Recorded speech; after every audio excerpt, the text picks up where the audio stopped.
Ako ang inyong Lolo Pael, at ito ang aking kwento. Noong 25 years old pa lang si Alita at hindi pa nagiging mayora sa kanilang probinsya, ay simple lang ang kanilang buhay. Magbubukid ang kanyang mga magulang na sina Aling Adora at Mang Gustin. At ang sinasaka nilang taniman ay parte ng bukirin ni Mayor Agustos Rosaldo. Ang nasabing mayor ay isa sa mga sakim na namuno sa kanilang probinsya. Maraming lupain to na kinamkam na ginawang taniman at ang mga mamamayan ang pinagtatrabaho niya na binibigyan lang ng kakarampot na kita. Ang dahilan ni Mayor Rosaldo ay libre naman silang nakakakain at nakakatira sa nasabing lupain. Kaya naman tama na ang maliit na halaga para sa mga may hirap na katulad nila. Sa hindi inaasahang pagkakataon, nagkaroon ng sakit ang ina ng dalaga. Kaya kagad silang sumanggi ng tulong kay Mayor Rosaldo. Subalit hindi pumayag ang pinuno na tutulong siya ng walang kapalit. Gustong-gusto kasi ng anak ng mayor na si Gustavo, ang anak ni Mang Gustin at Aling Adora na si Alita. Sapagkat kahit galing to sa mahirap na pamilya ay hindi maitatangging may angking kagandahan ang dalaga.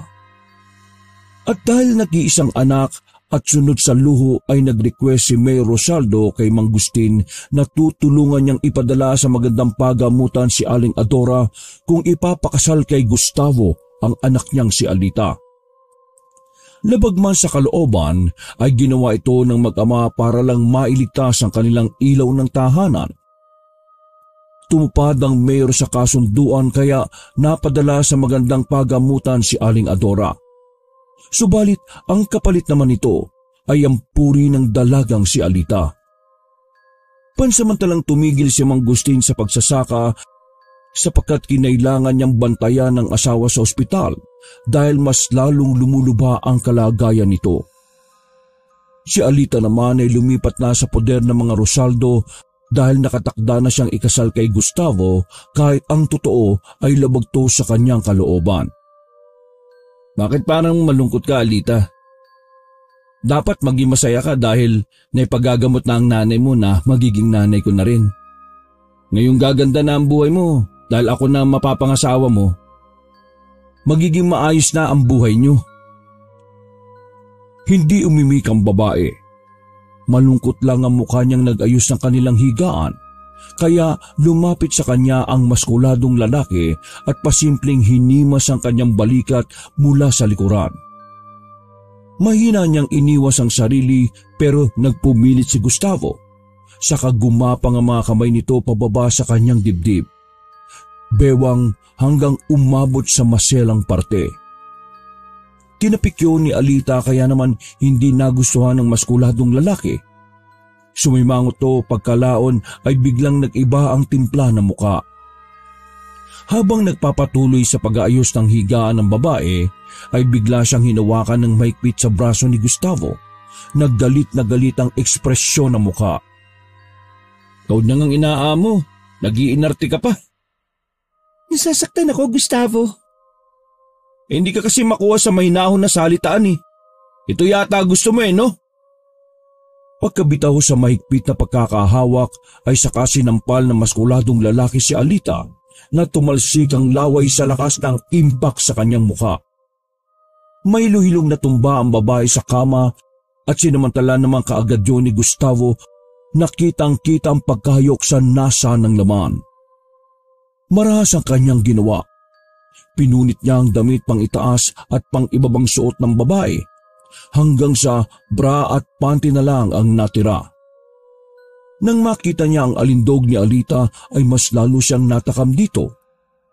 Kaya parang asong ulol siya na nagmamadaling nagtanggal ng suot na damit at short hanggang sa wala nang matirang suot. Magbabalak pa sanang tumayo si Alita pero nasunggaban na siya ni Gustavo at wala na nga siyang nagawa sapagkat sa laki ng katawan at lakas ng lalaki kumpara sa kanya. Ito ang unang pagkakataon na makaramdam siya ng pambababoy. Ipinangako pa naman niya sa sarili na ang makakakuha ng kanyang puri ay ang taong mahal niya, pero ipinagkait ito sa kanya ni Gustavo. Nang matapos na sila, ay naluha na lang si Alita habang ikinukumot ang makapal na comforter. Pinagmasdan lang siya ng maskuladong lalaki habang nagbibihis. Grabe, virgin ka pa pala talaga. O di ba? Okay naman sa pakiramdam eh. Nasa harapan ka naman, di ba?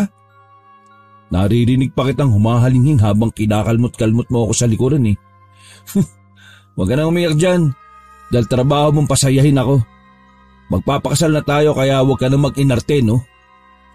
Sinamaan niya lang ng tingin ng lalaki na gumanti na rin sa kanya ng tingin.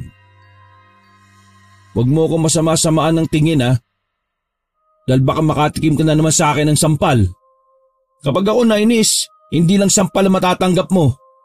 Nakikita mo ba to, ha? Tungka mo ako? Maayos ka dyan, ha? Sige na, kumuha ka ng damit doon sa aparador. May mga damit ako doon, yun muna gamitin mo. Pag-alis ni Gustavo ay napaluhan na lang ulit si Alita habang mahigpit na kinukuyom ang mga kamao, kapit-kapit ang comforter.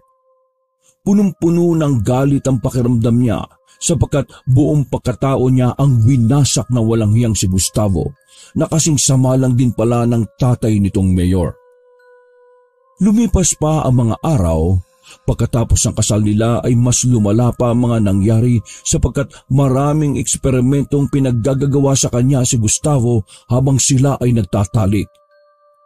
Wala naman siyang magawa kundi ang magwala lang sa isip at pagmumurahin ng kanyang asawa. Maraming beses pang naulit ang kahayupan sa kanya ni Gustavo hanggang sa magbunga na ang lahat.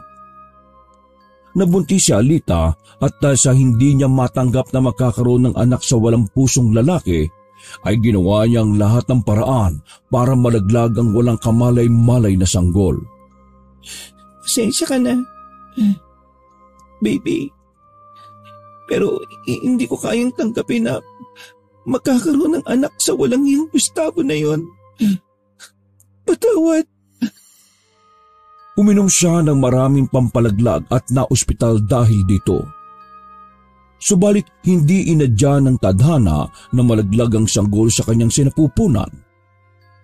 Nailigtas to sa kapahamakan, kaya galit na galit si Gustavo nang malaman ang kanyang ginawa.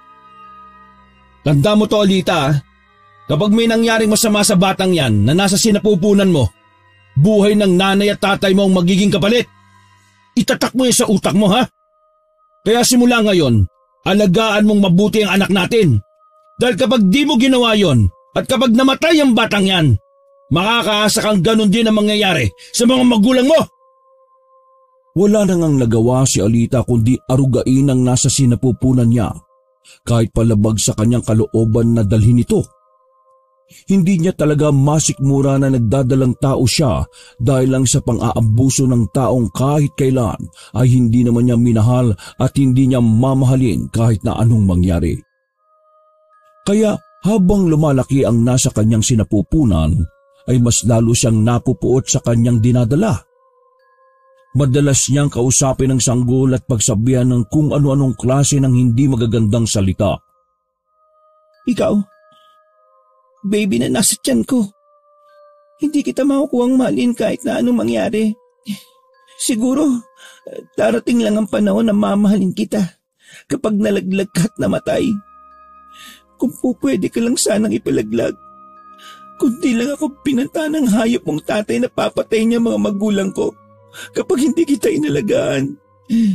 Matagal na sana kitang na-flash sa inodoro. Kumislot ang sanggol na nasa tiyan niya, kaya saglit siyang napaungot. Sige, kumilos-kilos ka lang dyan sa tiyan ko. Tikman mo ang mga laman loob ko. Ang hiling ko ay sana lumaki kang hindi kaaya-aya. Dahil yun na lang naman na magiging ganti ko sa walang yamong ama. Walang araw na hindi niya pinagsasalitaan ng sanggol sa kanyang tiyan. Hanggang sa isang gabi, katatapos lang nilang kumain ng kanyang asawa, ay bigla na lang sumakit ang kanyang tiyan at siya ay dinugo. Gustavo, ang tiyan ko ang sakit. Aray! Anong ginawa mo sa bata? Nakita mo naman wala akong ginagawa, di ba? Kumakain lang tayo ng hapunan. Ganun na nga lang ang pagkagulat nila sa nangyari kaya kaagad dinala si Alita sa ospital upang masuri kaagad ang lagay ng sanggol sa kanyang sinapupunan. Sa awa ng Diyos ay wala namang nangyaring masama sa bata. Pinayuhan lang si Alita ng doktor na iwasan ang pagkikilos sapagkat masyadong mabigat ang kanyang sanggol. Nakahinga naman na maluwag si Gustavo na kabaliktaran ang reaksyon ni Alita. Kaya pag-uwi nila ng bahay ay kaagad silang nag-usap. Narinig mo naman yung sinabi ng doktor, di ba? Huwag ka muna makikilos-kilos dyan. Kung hindi ako makikilos, ano na lang mangyayari sa akin dito, ha? Basta, sumunod ka na lang. Dahil kapag may nangyari sa anak natin, alam mo na rin ang mangyayari sa mga magulang mo. Alam mo, hindi ko alam sa iyo kung bakit ganyan ka eh. Sa halip na matuwa ka na makakaanak ka na, bakit parang galit na galit ka pa? Samantalang yung ibang babae dyan, pangarap nila yan. Ikaw, nasa iyo na ang lahat. Dati kang dukha, pero ngayon, marangya na buhay mo at magkakaanak ka na plus ako pang asawa mo. Anak ako ng mero sa probinsyang ito, baka nakakalimutan mo. Hindi ka ba masaya para doon? Ha? Wala akong hiniling na kahit ano sa mga to. Kaya kundi lang nakasalalay ang buhay ng mga magulang ko dito. Wala akong pakialam sa'yo. O kahit sa sanggol na to na nasa tiyan ko, nabunga lang ng pang-aabuso mo sa akin. Natigilan na ang babaeng buntis sapagkat umamba na kaagad ng kanyang asawa pero pinigilan lang nito ang sarili. Nako! Antay mo lang ng mga naka at matitikman mo ulit ang bagsik ng kamay ko.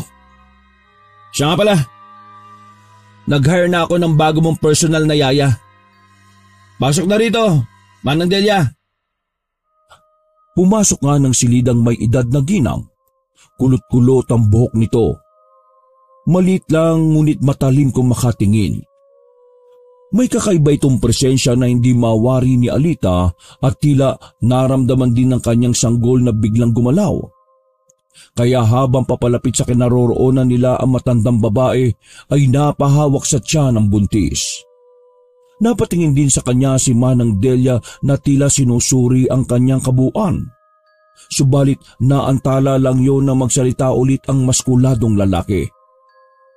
Simula ngayon, si Manang Delia na mag-aalaga sa iyo at sa anak mo. Yung mga dating kasambahay, pababalikin ko na sa bahay ni Mayor. Magandang gabi, Alita. Kung meron kang kailangan, nandito lang ako at handa kang tulungan. Inaantok na ako. Sige na. Wala nang umimik sa kanila. At katulad ng sinabi ni Alita, ay lumabas na nga muna sina Gustavo at Manang Delia para makapagpahinga na ang buntis. Paghiga niya sa kama ay napaluha na lang siya ng tahimik sapagkat hindi niya rin alam kung ano ang kanyang nararamdaman. Meron kasing parte ng kanyang isip na kahit papaano ay na-excite din siyang makita ang anak. Pero sa tuwing maaalala niya kung paano siya binaboy ng paulit-ulit ng kanyang asawa, ay nagsimula na namang umusbong ang galit sa kanyang dibdib.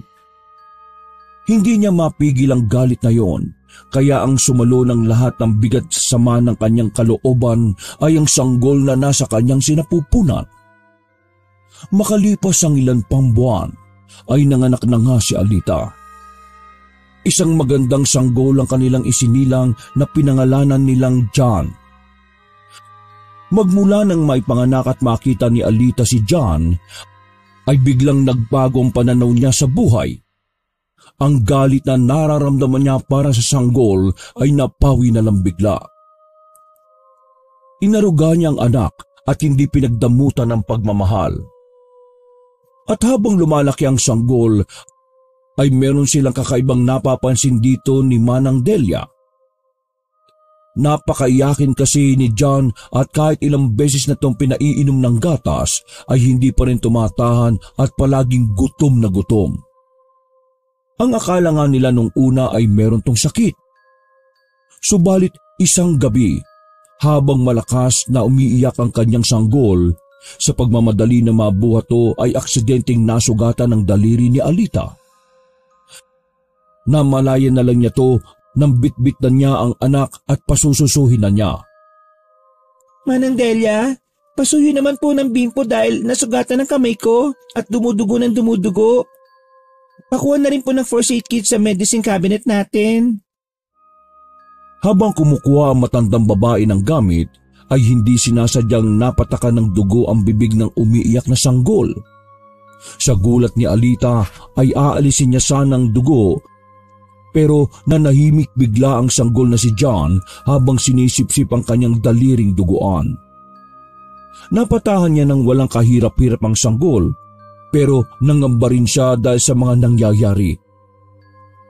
Nasaksihan naman ni Manang Delia ang mga naganap, kaya kahit to ay nagulat. Parang gustong-gusto niya ang dugo, Manang. Kaya pala bigla siyang nanahimik. Para masiguro ni Alita ay maraming beses niyang sinubukan ng ganito sa kanyang sanggol hanggang sa makumpirma nga nila na gustong-gusto talaga ni John ang dugo ng tao kaysa sa natural na gatas. Manang, kung maaari lang po sana, tayong dalawa lang ang nakakaalam ng sikretong to. Wag na wag po ninyong sasabihin kahit sa walang yakong asawa.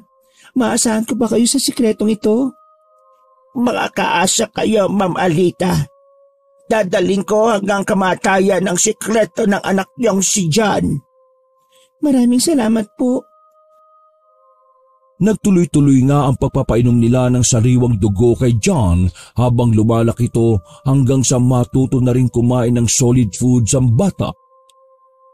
Nung una ay hindi rin naman nag-aalala si Alita sapagkat nahihilig naman sa gulay at mga natural na karne ang kanyang anak.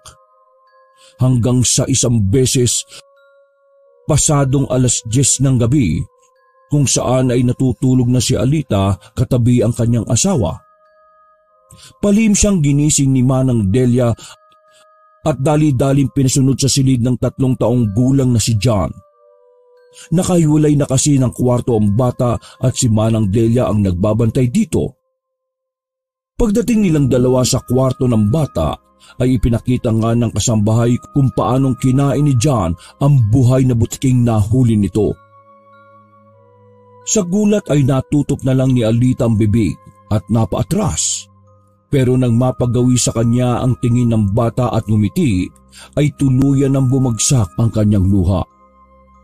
Hindi niya alam kung ano ang mararamdaman matapos mapag-alaman na hindi ordinaryo ang kanyang anak. Na hindi lang to hayok sa sariwang dugo ng tao kundi sa sariwang karne na rin. Nangamba siya para sa buhay ni John sapagkat alam niyang kapag may nakaalam ng tungkol sa bagay na to, ay maaring may magtangka sa buhay ng bata.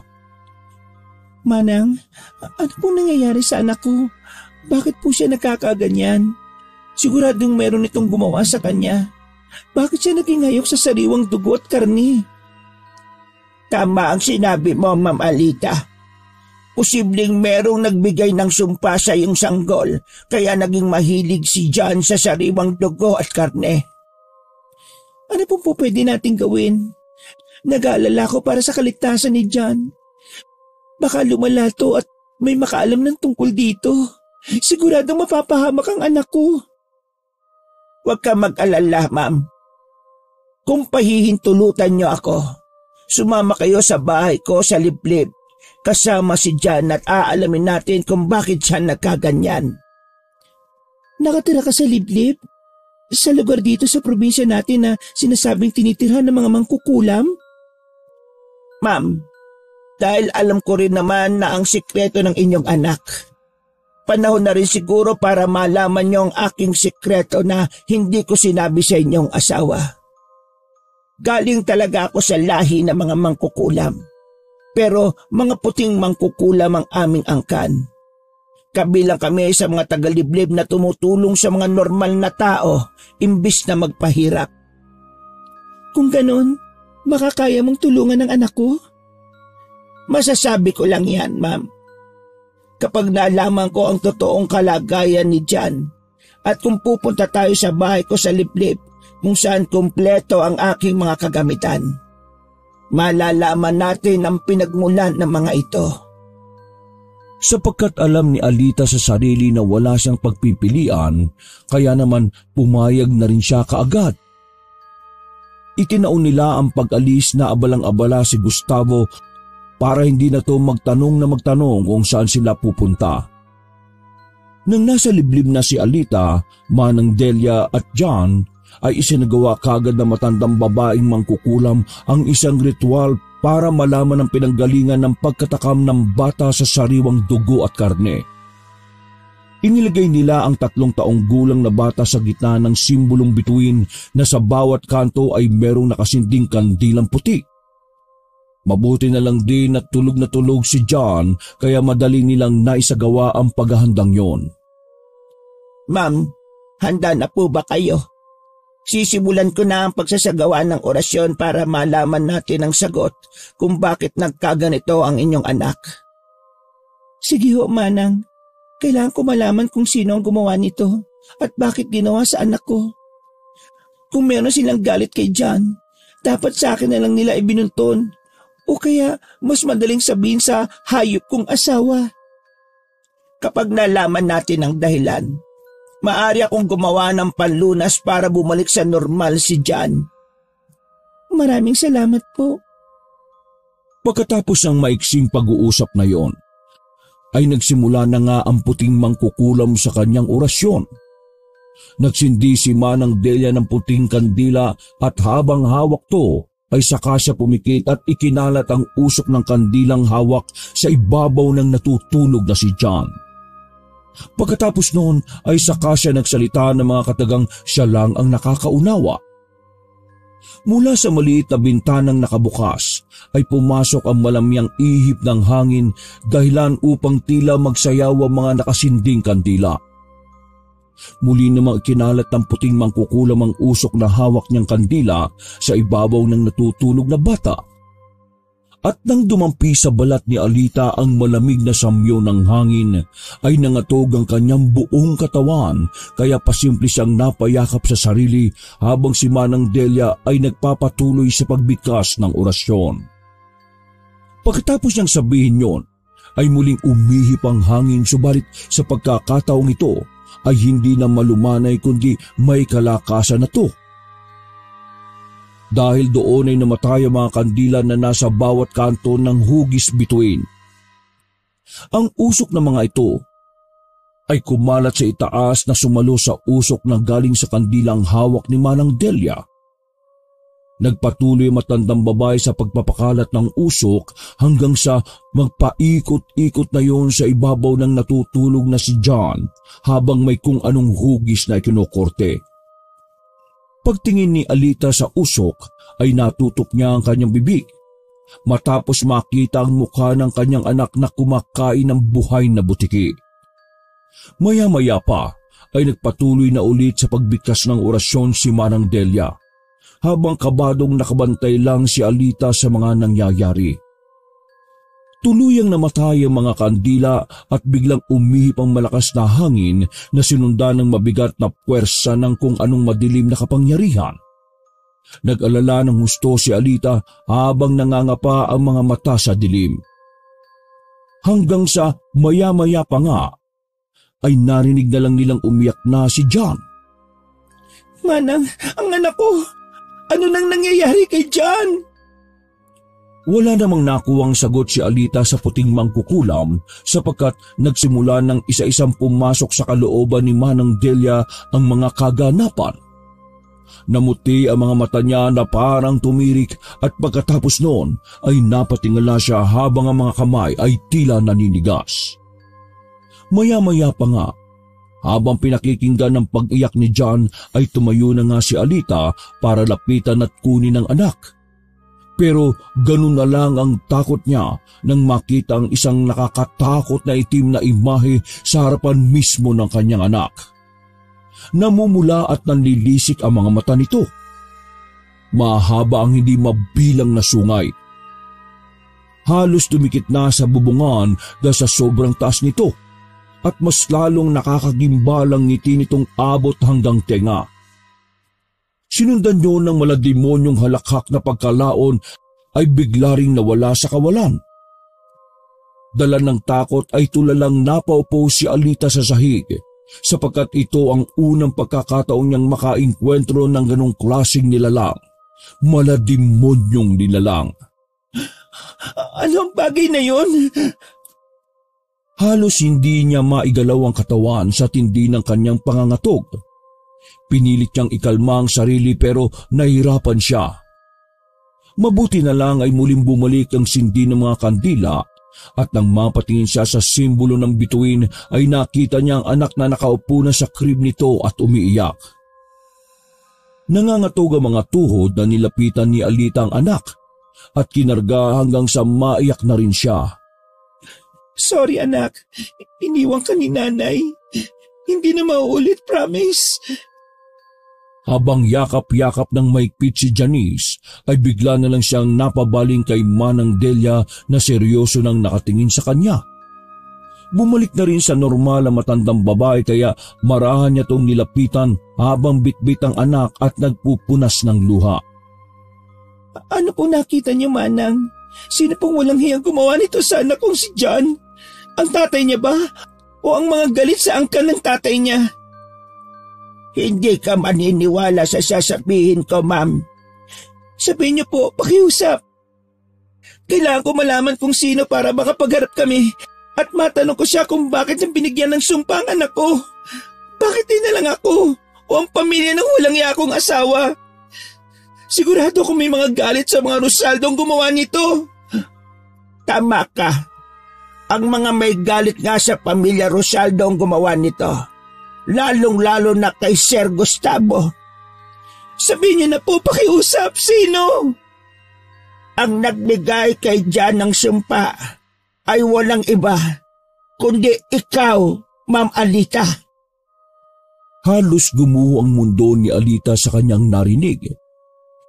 Pinaulit niya pa ang matandang ginang sa pagsasalita sa pag-aakalang nabingi lang siya sa pagkakarinig. Kaya 3 beses na inulit ni Manang Delia ang sinabi na siya nga mismo ang nagbigay ng sumpang ito sa pinakamamahal niyang anak. Dahil doon ay lalong naiyak si Alita sa kanyang mga nalaman. Saka nagbalik tanaw sa kanya ang lahat kung paano niya noon na araw-araw pagsalitaan ng hindi magagandang bagay ang sanggol na nasa sinapupunan niya. Sa sobrang tensyon na nararamdaman at pagkamuhi sa kanyang nagawa sa sariling anak, ay napaduwal na lang siya. Hinimas naman ng puting mangkukulam ang kanyang likuran hanggang sa guminhawa na ulit ang kanyang pakiramdam. Pag-uwi nila ng bahay, ay hindi maipinta matinding kalungkutan na nararamdaman ni Alita. Hindi niya matanggap sa sarili na siya ang nagbigay ng matinding sumpa sa kanyang anak.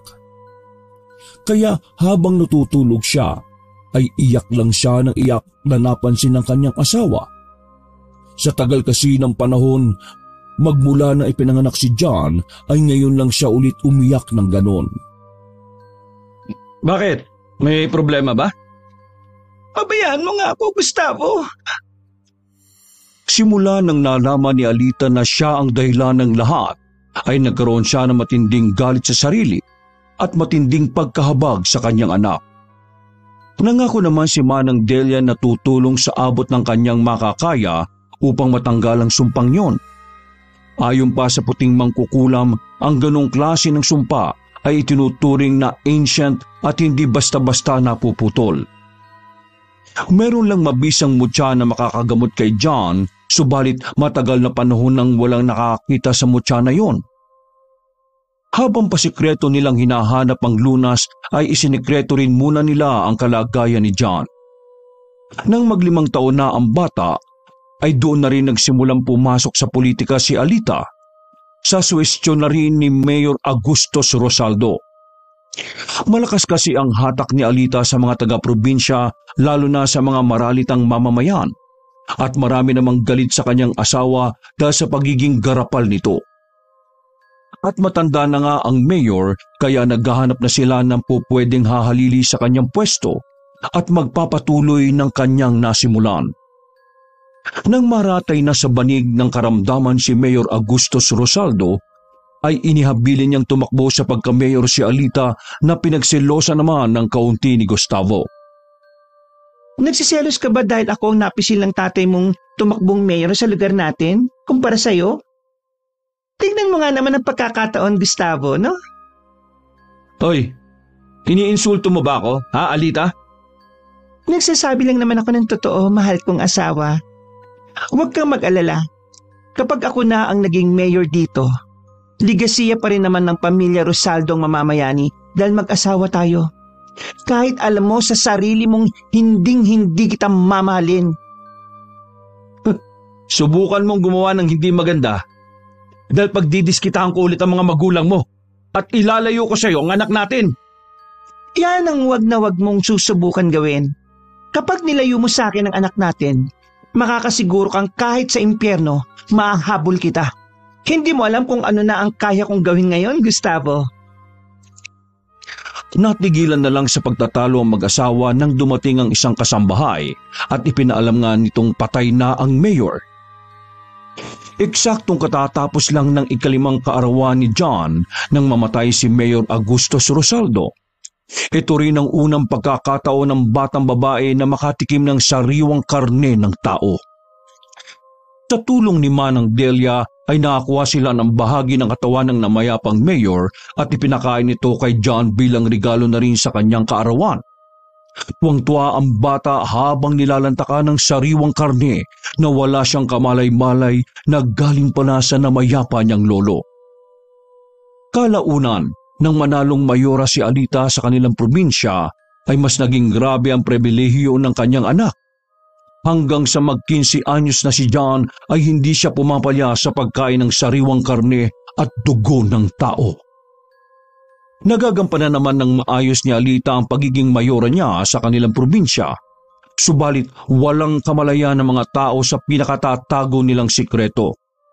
At habang nagpapatuloy yon, ay nagpapatuloy din naman si Manang Delia sa paghanap ng lunas upang makalaya si Janice sa matinding pagkakatakam ng karne at dugo ng tao. Oh, nasan na naman ang anak mo, Alita? Mag-alas 12 na ng gabi ah. Bakit hinahayaan mo nang lumabas si John ng ganitong oras? Hindi ka ba nag-aalala sa mga nangyayari? Mayora ka. At alam mo naman siguro na nasa lugar na natin na nagpapagala-gala ang sinasabing mamamatay taong tumatarget ng mga kabataan. Nasabi yun ni Gustavo sapagkat magmula ng maluklok sa pagka-mayor si Alita, ilang taon nang nakakalipas ay nagsimula na rin ang paglaganap ng ilang patayan sa probinsya. Hindi ordinaryo ang naging sanhi ng pagkamatay ng mga biktima dahil parang pinaglalaruan sila ng salarin. May pagkakataong maraming tapyas ang katawan na parang mansanas na kinagatan. May pagkakataon ding wakwak ang tiyan. Nagkagutay-gutay ang laman loob. Sabog ang utak. Nawawala ang mata at kung ano-ano pang karumal-dumal na paraan. May mga hinihinalang suspek ng nahuli pero lilipas lang ang ilang buwan ay magkakaroon na naman ng patayan. Sa loob ng mahabang taon na nangyayari yon ay tila nakakasanayan na lang din ng ilang tao pero marami pa rin naman ang natatakot. Lalo na nang nabalitang nasa lugar na nila mismo ang tinutukoy na salaring pumapatay sa karumal-dumal na pamamaraan. Ano? Bakit hindi ka sumasagot dyan? Pati ba sa anak mo? Wala ka na rin pakialam? Alita, matagal ko nang tinanggap na wala kang pakialam sa akin. Pero sana naman sa anak natin, sa anak mo, mag-alala ka. Relax ka lang, Gustavo. Paano ko magiging relax? Anong oras na? Wala pa yung anak natin. Eksaktong pagkatapos magsalita ng lalaki, ay saka naman sumulpot ang kanyang anak kasama si Manang Delia. Katatapos lang magilamos ng katawan ng 15 taong gulang na si John at humahalimuyak ang bango nito sa buong sala. O anak, mag-good night ka na sa tatay mo. Nakangiting lumapit ang binatilyo sa kanyang ama at may pitong niyakap. Pagkatapos noon ay saka naman to lumapit kay Alita at ganun din ang ginawa. Good night, anak. Sweet dreams. Sige na. Matulog ka na, anak. Mag-uusap pa kami ng nanay mo. Ngumiti lang si John sapagkat hindi to nakapagsasalita. Pagkatapos noon ay tumakbo na to papunta sa kanyang kwarto, kaya ang binalingan na ni Gustavo ay ang kasambahay. Manang Delia, saan kayo galing ni John? Huwag mong tangkaing magsinungaling sa akin ha, kundi papaputol ko yung dila mo. Takot na napalingon ang matandang babae kay Alita nang ngumiti lang bago bumaling sa asawa at magsalita. Huwag mong pagdiskitahan si Manang Delia. Kung nagsabi sa kanya na samahan si John na magpunta sa kabubukas lang na karnibal sa poblasyon. Hindi pa man natatapos si Alita sa pagsasalita, ay nakarinig na sila ng pagring ng telepono. Kagad inabot ng isang kasambahay ang nasabing gadget kay Gustavo na kinausap ang nasa kabilang linya. Pagkatapos ng ilang minutong pakikipagbalik-taktakan, ay tumayo na sa malambot na sofa ang maskuladong lalaki. Tumingin lang sa kanya ang mayora bago magtanong. Sino yung tumawag? Si Chief Mendez. At alam mo kung anong sinabi niya, ha? Ano? Meron na namang namataang patay na kabataan. Halos kaedaran lang anak natin. At nakita mismo malapit sa karnibal na sinasabi mo. Kaya sa susunod na palabasin mo pa ng hating gabi ang si John, ha? Wala akong pakialam kahit mayor ka pa. Ipapakita ko sa iyo ang pagiging tatay ko sa anak natin. Bakit ka ba nag-iimotok dyan? Nakauwi naman ng ligtas ang anak mo. Napaismid na lang si Gustavo bago naglakad palayo. Pagkatapos noon ay saka tumayo si Alita at nagtungo sa kwarto ni John kasunod ni Manang Delia. Habang naglalakad sila sa pasilyo ay pasimpleng nag-usap ang dalawa patungkol sa nangyari. Manang, mukhang hindi na naman kayo naging maingat. Bakit doon nyo iniwan ang bangkay malapit sa karnibal? Ano kung may nakakita kay John? Ma'am, sinabihan ko na ang anak ninyo at pinakiusapan pero talagang naglalaway na siya eh. Kaya hindi ko na rin namalayan ang mga sumunod na nangyari. Mabuti na lang nakabalik siya sa kotse. Sino bang nagmamaneho sa inyo? Si Jigs pa rin, ma'am. Huwag kayo mag-alala dahil mapagkakatiwalaan naman siya. Sa ilang taon niyang pagsama sa amin wala naman akong nabalitaan at pagkakalat niya ng kwento. Mabuti naman kung ganon. Dahil kapag may iba pang nakaalam nito, siguradong lalaki ang tsansa na mapahamak ang anak ko. Baka gamitin pa ng mga taong kalaban ko sa politika ang kalagayan ni John laban sa akin. Pagdating nila sa kwarto ng binatilyo, ay naabutan nilang nakadungaw pa to sa malaking bintana at nakatingin sa bilugang buwan. Nakangiti at naglalaway si John kaya kunot noong napatingin si Alita kay Manang Delia bago nagtatakang magtanong. Akala ko ba nakakain na siya kanina? Sigurado ko, ma'am. Pero medyo may napansin ako kay John itong mga nakalipas na araw. Parang kulang na sa kanya ang pagkain ng isang tao. Kanina kasi, pagkatapos ng nabiktima niyang pinatilyo, naghahanap pa siya. Mabuti na lang talaga ay napakiusapan ko pa siya. Napapabuntong hiningang nilapitan ni Alita ang anak na nakadungaw sa bintana. At nangahawakan na niya'y biglang bumalasik ang tingin ng kanyang anak at sinunggaban siya. Kabuntikan ng matumba si Alita, mabuti na lang ay nakahawak siya sa kama at tila nahimasmasan din ng kanyang anak pagkakita sa kanya. Nagpunas ng naglalaway na bibig si John habang nakatingin sa kanyang inang hindi makapaniwala sa kanyang inasal. Ayos ka lang ba, anak? Nagugutom ka pa ba? Umupo rin sa kama si John at saka tinanguan ng kanyang nanay bago to yakapin. Sinabi sa akin ni Manang Delia ang ginawa mo roon sa karnibal. Hindi ba sinabi na kita na huwag kang magpapadalos-dalos sa kilos mo? Mag-ingat ka kasi kapag merong nakakita sa'yo, siguradong mapapahamak ka. Makinig ka palagi sa sinasabi ni Manang Delia, ha? Pagtango ng dalagita ay eksakto naman ang pagpasok ni Gustavo na bahagya nilang ikinagulat. Bakit ka pumasok dito? Matutulog na ang anak natin. Naudlot na siya ng pagsasalita sapagkat pumasok ang asawa niya sa silid kasunod ng hepe ng kanilang probinsya. Magandang gabi Mayora. Pasensya na sa abala at napapunta kami ng ganitong oras. Oo nga. Nagpapahinga na sana ang anak ko. Doon na tayo mag-usap-usap sa opisina ko.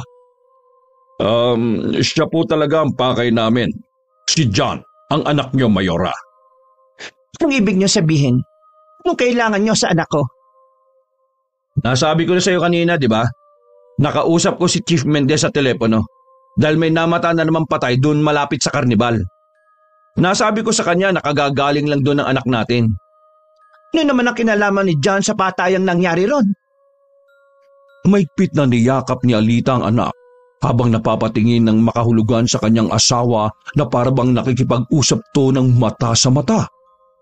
Alam ng Mayora na hindi siya gusto ng hepe kaya malamang ay may hinanap tong butas sa kanya kaya naparito to kahit ganoong oras na. Huminahon ka, Alita. Alam naman natin pareho na walang kinalaman ng anak natin sa nangyaring patayan. May ilang tanong lang si Chief Mendez. Tama po ang asawa niyo, Mayora.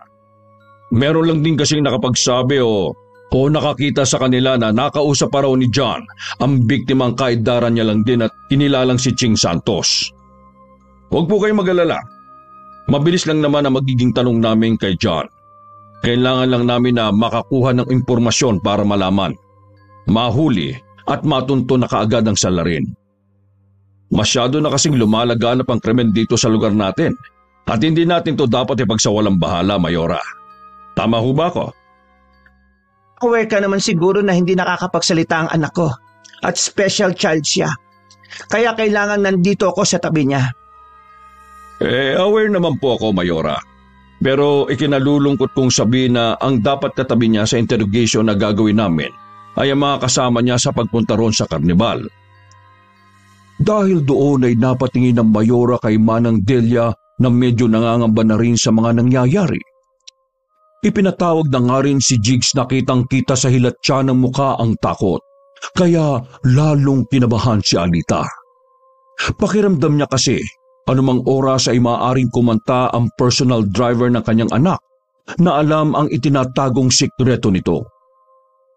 Alita, pumarito ka na at hayaan mo na sila para matapos na kaagad to at makatulog na tayong lahat. Magkasunurang lumabas ng silid ang mag-asawa at pagdating nila sa sala ay galit na hinarap ni Alita si Gustavo. Pinatuloy yung taong yun dito. Malamang dahil mag-iimbestiga. May nakakita sa anak natin doon bago't pagkatapos ng krimen. Kapag tumanggi ako, edi mas lalo lang niyang iisipin at ipapamalita na may kinalaman ng anak natin.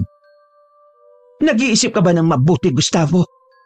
Alam mo naman siguro na kaya nandito yung hepe na yan dahil hinahanapan niya tayo ng butas. Bakit naman niya idadawit yung anak natin?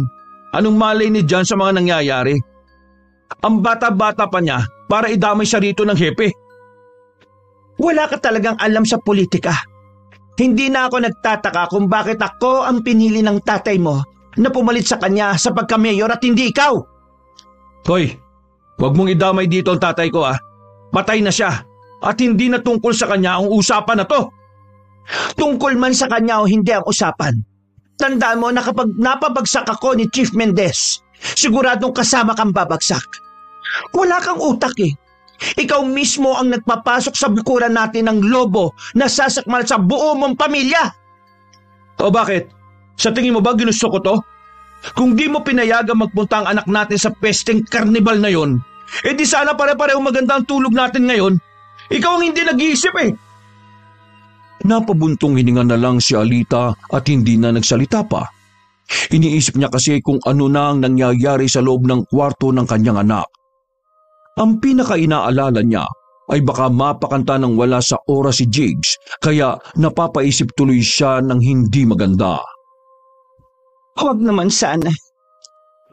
Eksaktong pagkatapos niyang ibulong yon, ay narinig na nila ang pagbukas ng pinto ng silid ni John. Mula roon ay lumabas si Chief Mendez, kasunod ng 2 pulis pati na rin si Manang Delia at Jigs.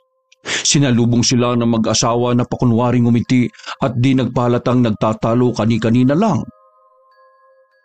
Sa mga susunod na araw kakausapin ko ba ang driver nyo kaya ipapaalam ko na kagad sa inyo, ha? Wala namang problema. Salamat sa kooperasyon, Mayora. Mauna na kami dahil masyado ng malalim ang gabi. Pag-alis ng mga kapulisan ay dali-daling nagtungo si Alita sa silid ng anak na sinundan kaagad ni Manang Delia. Manang, po nangyari? Wala namang masyadong tinanong si Hepe. Wala rin namang kaming sinabing ikapapahamak ni John. Nangangamba ako kay Jigs. Mukhang mapapakanta siya ni Chief Mendez, kaya dapat gawan natin to kaagad ng paraan. Anong iniisip niya, ma'am? Lumapit si Alita sa kanyang anak na nakahiga sa kama. Anak, hindi ba't nagugutom ka pa? Sabi mo sa akin. May gagawin tayo mamaya. Matulog ka na muna ng mahimbing. Masayang tumango-tango si John na kaagad nahiga at natulog. Sina Alita at Manang Delia naman ay nag-usap muna bago maghiwalay ng landas. Pasado 1:00 ng madaling araw, habang nahihimbing na sa pagtulog si Gustavo ay sekretong bumangon sa higaan si Alita at lumabas ng kanilang silid. Pinatawag niya kaagad si Jigs at kinausap ng pasikreto para magpahatid sa isang lugar. Habang nasa biyahe sila papuntang poblasyon, ay pinaiba ng babae ang kanilang daraanan na ipinagtaka ng binatang tsuper. Mayora, akala ko ba sa poblasyon tayo pupunta? Bakit niyo po pinaliko ng daan? Papunta na po ito sa Barrio Liblib ba? O huwag niyo pong sabihin na doon tayo pupunta. Hindi tayo pupunta sa Liblib. Alam mo naman ang bali-balitang pugad ng mga mangkukulamang lugar na yon, hindi ba? Oo nga po eh. Pero hindi naman na ako natatakot sa lugar na yon dahil tagaroon naman si Manang Delia. Napalingon ng Mayora sa binatang tsuper na nagpatuloy sa pagsasalita. Nagkaroon po kasi kami ng kasunduan ni Manang na magsasabi kami ng sikreto at dadali namin yon hanggang kamatayan. Kasama na ron ang sikretong nalalaman ko tungkol kay John. At anong sikreto naman ang sikretong meron ka na sinabi mo sa kanya? Handa akong pakinggan ang sikretong yon at katulad ng sinabi mo, dadaling ko rin to hanggang kamatayan. Meron po kaming lihim na relasyon ni Dencio, yung isa po sa mga guard nyo sa bahay. 5 taon na po ang relasyon namin, Mayora. Maniwala po kayo sa hindi. Wala akong sinasabi sa kanya kahit na ano. Sip na sip po sa akin ang sikreto ni John. Kaya umaasa po ako na isisikreto nyo rin yung lihim naming relasyon ha. Dahil ayaw ko masira yung pamilya nila eh. Lalo na't kapapanganak pa lang nung 1 taon ng asawa niyang si Florencia. Huwag ka mag-alala. Kasama natin sa hukay yung mga sikretong yon. Makakaasa ka, Jigs. Maraming salamat po, Mayora. Jigs, anong totoo mong pangalan? Jimboy Jimenez po. Kaya pinaigsing Jigs. Bakit yun naman po naitanong, Mayora? Hindi na nagsalita pa si Alita. Pinahinto na lang niya ang sasakyan sa tapat mismo ng lumang sementeryo. Nang makita naman ng binatang tsuper ang nasabing lugar, ay pinanayuan kagad siya ng balahibo. Pero dahil sa may tiwala siya sa Mayora, kaya naisip niyang maaring meron silang dadalhin na bangkay doon na maaring nabiktima na ng kanyang anak. Jimboy Jimenez palang totoo mong pangalan.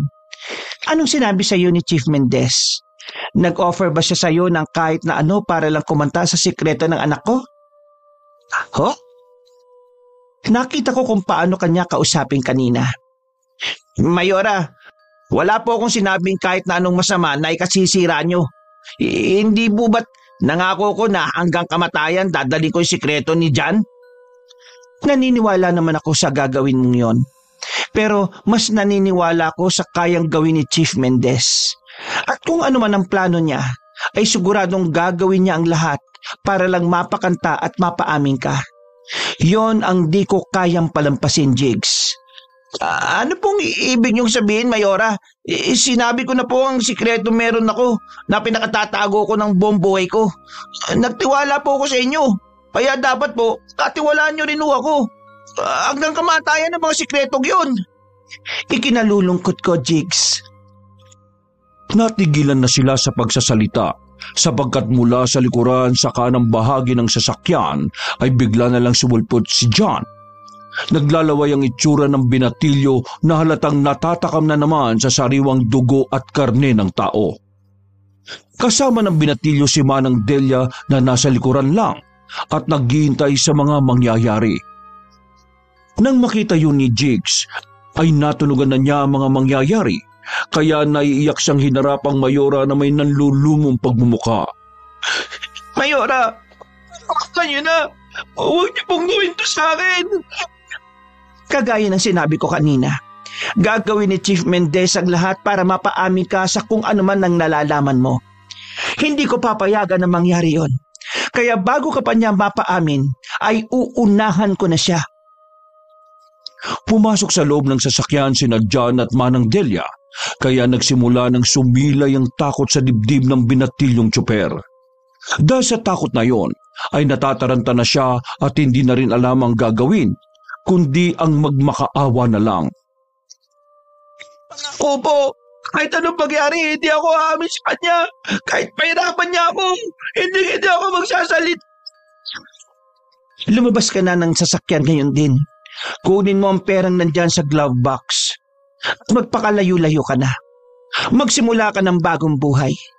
Ikinalulungkot kong sabihin na kailangan mo nang iwan si Dencio habang may pagkakataon ka pa. Kung talagang mahal mo siya, gagawin mo ang mga sinabi ko dahil sa oras na malaman ni Chief Mendez ang relasyon nyo, siguradong pati siya at ang pamilya niya ang mahihirapan. Tama ang sinabi ni Ma'am. Ito ang mas mabubuti para sa ating lahat. Sa halaga ng pera na yan, makakapagsimula ka ng panibagong buhay. Kami na ni Manang Delia ang bahalang magpaliwanag kay Dencio sa bigla mong pag-alis. Kapag ayos ng lahat, pwede naman na kayong magkita sa ibang lugar at magagawa niyo ulit ang mga gusto niyong gawin.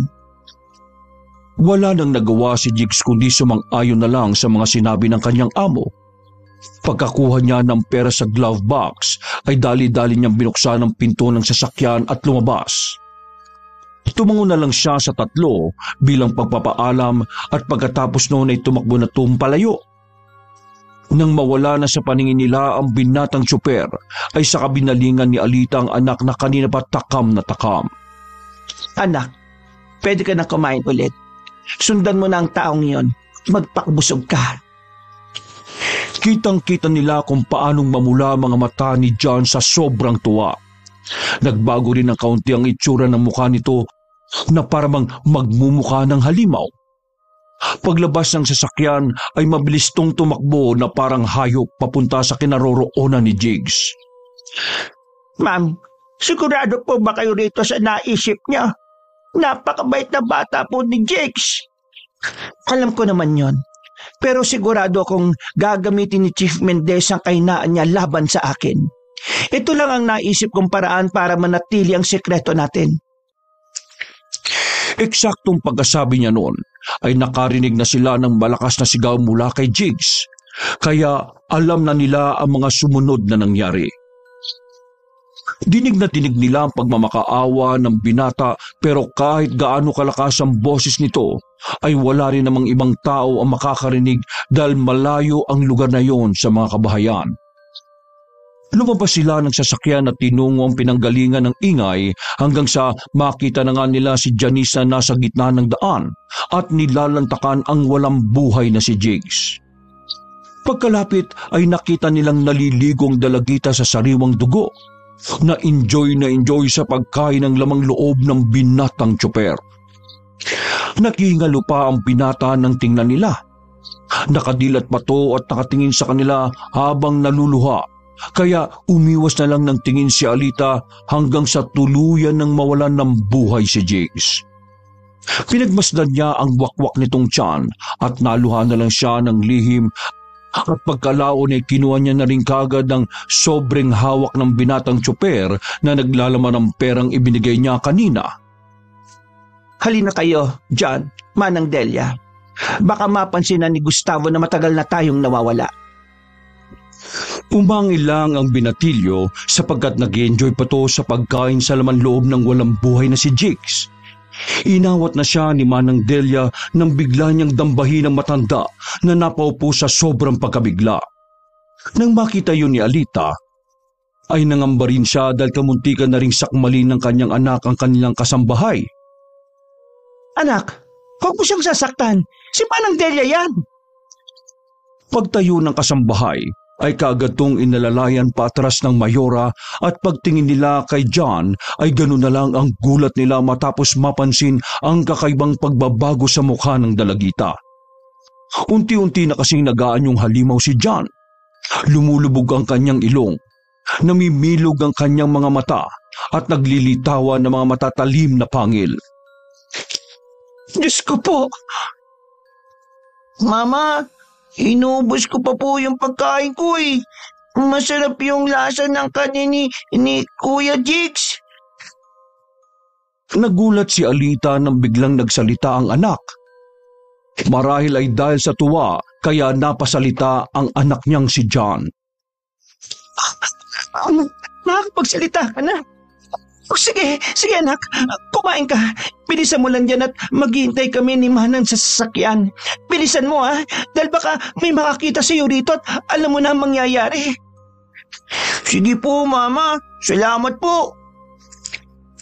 Pagbalik nila sa loob ng sasakyan ay humagulgol ng pag-iyak si Alita na kaagad namang inalo ni Manang Delia.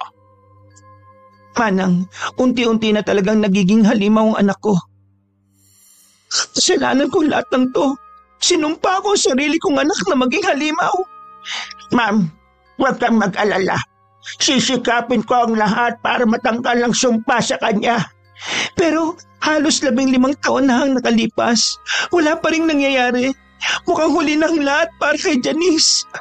Natatakot akong dumating ang oras na pati tayo hindi na niya makilala. Kahit ang mutyang sinasabi mo, hanggang ngayon di pa rin natin nakikita. Wawalan na ako ng pag-asa. Natigil lang sila sa pag-uusap matapos makita ang binatilyo na naglalakad na palapit sa kanila. Bumalik na sa normal ang itsura nito, pero naliligo pa rin sa dugo kaya hindi muna nila pinapasok. Gamit ang ekstrang tubig na baon nila na nakatago lang sa compartment, ay pinaliguan muna nila si John. Sinunog din ang mga gamit nito at saka binihisan ng bago. Pagbalik nila sa bahay ay tila walang nangyari. Nakatulog ng mahimbing ang binatilyo samantalang si Mayora ay bumalik sa pagkakaiga sa tabi ng asawa niyang si Gustavo. Pagsikat ng araw ay kagad na kumalat ang masamang balita patungkol sa pagkamatay ni Jigs. Sa tindi ng nangyari ay halos bungo na lang ang natira sa kanyang mukha. Hindi kagad siya nakilala kaya tanghali na nang malamang siya ngayon.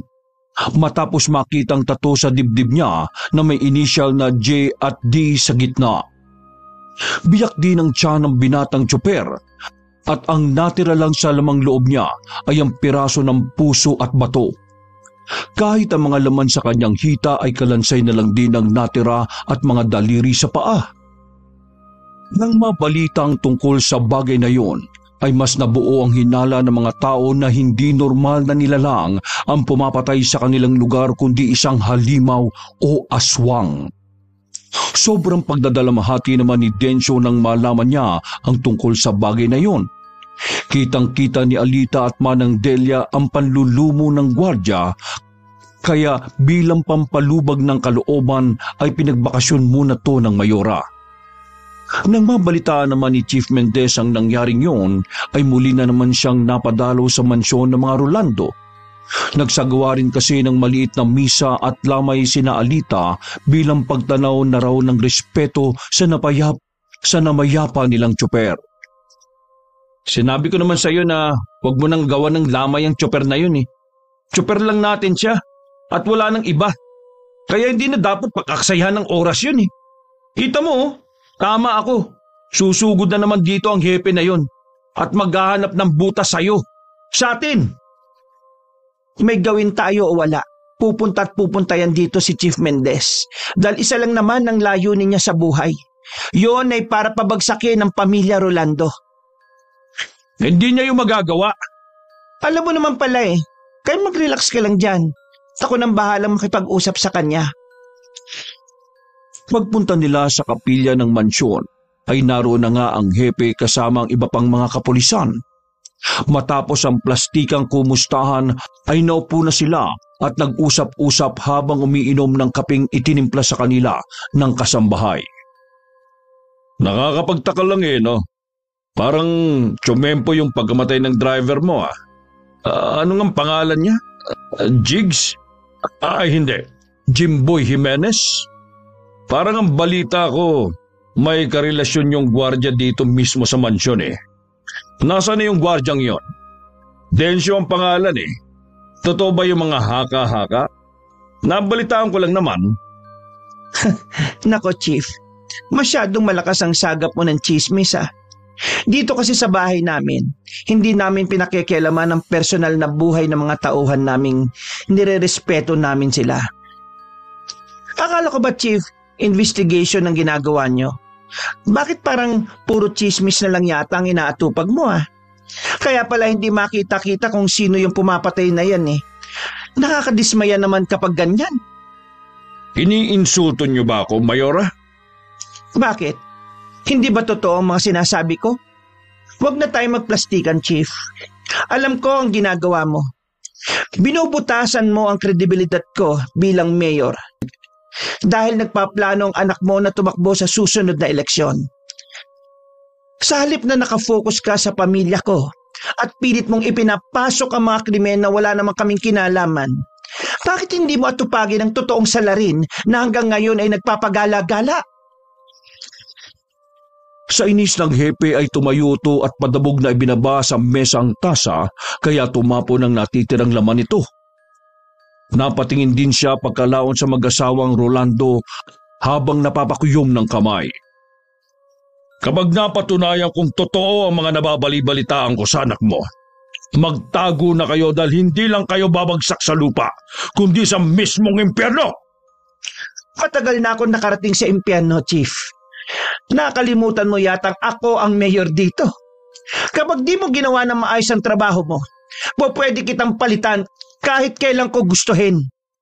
Kung wala na kayong kailangan, magsilayas na kayo sa bakuran namin dahil may lamay pa kaming inaasikaso! Tila namangha naman si Gustavo matapos makitang inasta ng kanyang asawa. Ito kasi ang unang pagkakataon na nasaksihan niya na ganoon katapang si Alita.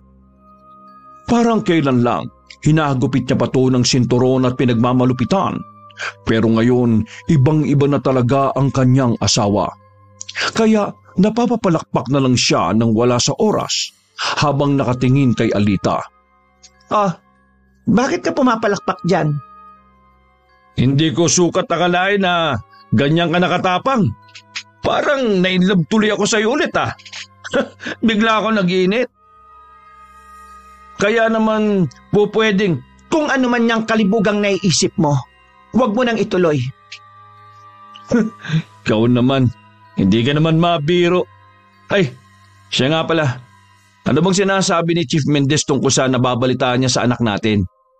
Huwag mong sabihing nai-inlove na ang anak natin sa mga hindi magagandang gawain ha. Nagdodroga na ba yan si John? O may girlfriend na? Ano? Kahit kailan ka talaga. Hindi ka lang walang kwentang asawa.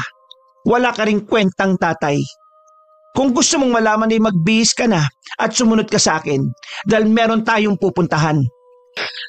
Pasado 10:00 ng gabi ay nagbiyahe nga sila Alita, Gustavo, Manang Delia at John papunta sa lumang sementeryo kung saan pinatay ng binatilyo si Jigs.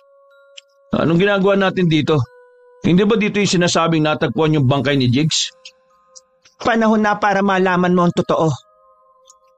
Pagkasabing yun ng Mayora ay kaagad tong bumaling kay Manang Delia na tumango naman sa kanya. Pagkatapos noon ay hinatak na matandang babae si John palabas ng kanilang sasakyan at pumunta sila sa harapan kung saan ay natapatan sila ng headlight ng sasakyan. Ibinaba naman ni Alita ang side window bago bumaling sa kanyang asawang wala pa ring ideya sa mga nangyayari. Wala talaga sana akong balak na sabihin sa iyo to. Pero pinayuhan ako ni Manang Delia na mas mainam na malaman mo ang totoo para na rin makatulong ka sa pamilyang ito. Ano bang meron?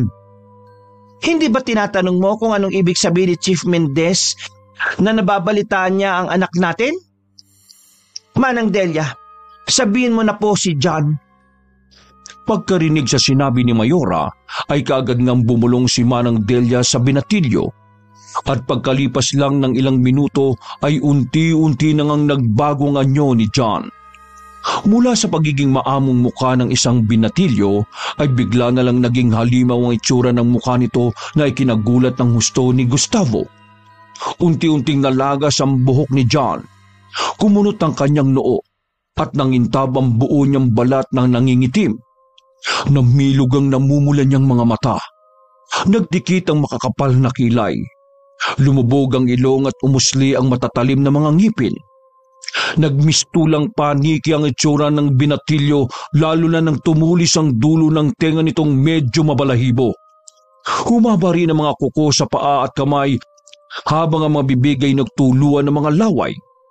Ganun na lang ang pagkagimbal ng maskuladong lalaki matapos makita ang pagbabagong anyo ng binatilyo niyang anak.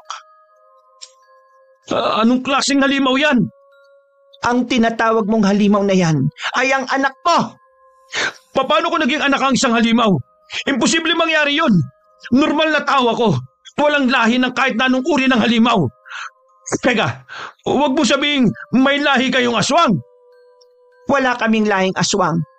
Nagkaganyan si John dahil nung paulit-ulit mo kong binababoy at marami akong hiniling na masasamang bagay sa batang nasa sinapupunan ko. Hindi ko sukat akalain na magiging sumpa mga yon at ito ang magiging resulta. Sa tindi ng galit ko sa iyo, ay nakabuo ko ng matinding sumpa na siyang natanggap lahat ng ating anak. Nang ipinanganak ko si John, nawala ang puot ko sa kanya at napalitan ng totoong pagmamahal. Nagbagong pananaw ko at natuto akong tanggapin siya sa buhay ko bilang asawa ka. Pero saka ko lang nalaman na ang sumpang naigawad sa kanya ay matindi. Matinding pagkahumaling niya sa sariwang dugo at karne ng tao.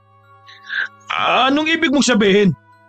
Bata pa lang si John ay takam na siya sa dugo, laman ng tao. Alam niyo ng namayapa mong ama at siya mismo ang nag-request na kamatay niya. Ipatikim sa anak natin ang piraso ng kanyang laman. Habang lumalaki ang ating anak, mas lalong nagiging matindi ang pangangailangan niya. Kaya nagpasya akong tumakbong mayora para mapagtakpan ng mga krimen na nagagawa ng anak natin na kung minsan ay hindi na niya makontrol. Kung ganon, si John ang salarin, ang pumapatay sa mga tao. Siya rin ang pumatay kay Jigs at sa iba pa. Siya ang halimaw. Hindi halimaw anak natin. Nasa ilalim siya ng sumpa na parehong tayo ang may gawa. Wala akong ginawang kahit na ano para magkaganyan siya. Isa pa, hindi ko siya ituturing na anak. Wala akong anak na ganyan. Halimaw siya. Ayaw mo man o hindi, tingnan mo itsura niya. Isang halimaw. Sinabing hindi siya halimaw. Anak mo siya, si John. Nababaliw ka na, Alita. Kung ganon, totoo nga ang sinasabi sa akin ni Chief Mendez. Marahil ay ikaw ang may pakana kung bakit maaga namatay ang tatay ko. Planado mong lahat ng to para ikaw ang maging mayora sa lugar na ito. Pulang niya ka. Ginamit mo ang pamilya Rolando para makapaggasik ng kadiliman sa lugar na ito. Hindi kita papayagan sa gusto mong mangyari. Dito pa lang, papatay na kita! Hinawakan ng maskuladong lalaki ang liig ng kanyang asawa at nang makita to ni na John at Manang Delia ay dali-dali silang umaksyon. Pero naisara na kagad ni Gustavo ang pinto ng sasakyan pati ang bintana. Pilit niyang minamaniobra ang sasakyan pero hindi nagpatalo si Alita. Kahit alam niyang malaki ang katawan ng kanyang asawa ay pilit niyang nakipagpambuno rito hanggang sa magdire-diretso ang sasakyan at mabunggo sila sa arko ng lumang sementeryo. Parehong nauntog ang ulo ng dalawa sa salamin ng sasakyan kaya mabagal bago sila nakarecover. Nang makakuha ng tiyempo ay dali-daling mabas ng sasakyan si Alita pero nahahawakan siya sa hita ng asawang sumusunod sa paglabas ng sasakyan. Kaagad umaksyon si John nang makita niyang nadedihado na ang kanyang ina. Kinagat niya sa kamay ang ama hanggang sa matuklap ang laman nito. Napasigaw ng husto si Gustavo na napabalik sa loob ng sasakyan. Ulang diya kang aswang ka! Hindi kita anak! Dahil sa sinabing yun ng maskuladong lalaki ay nanlisik ang mga mata ni John kaya pinagkakalmot niya ang mukha ni Gustavo. Tama ka, hindi mo nga anak si John dahil wala kang kwenta. Sige anak, patayin mo ang isang yan.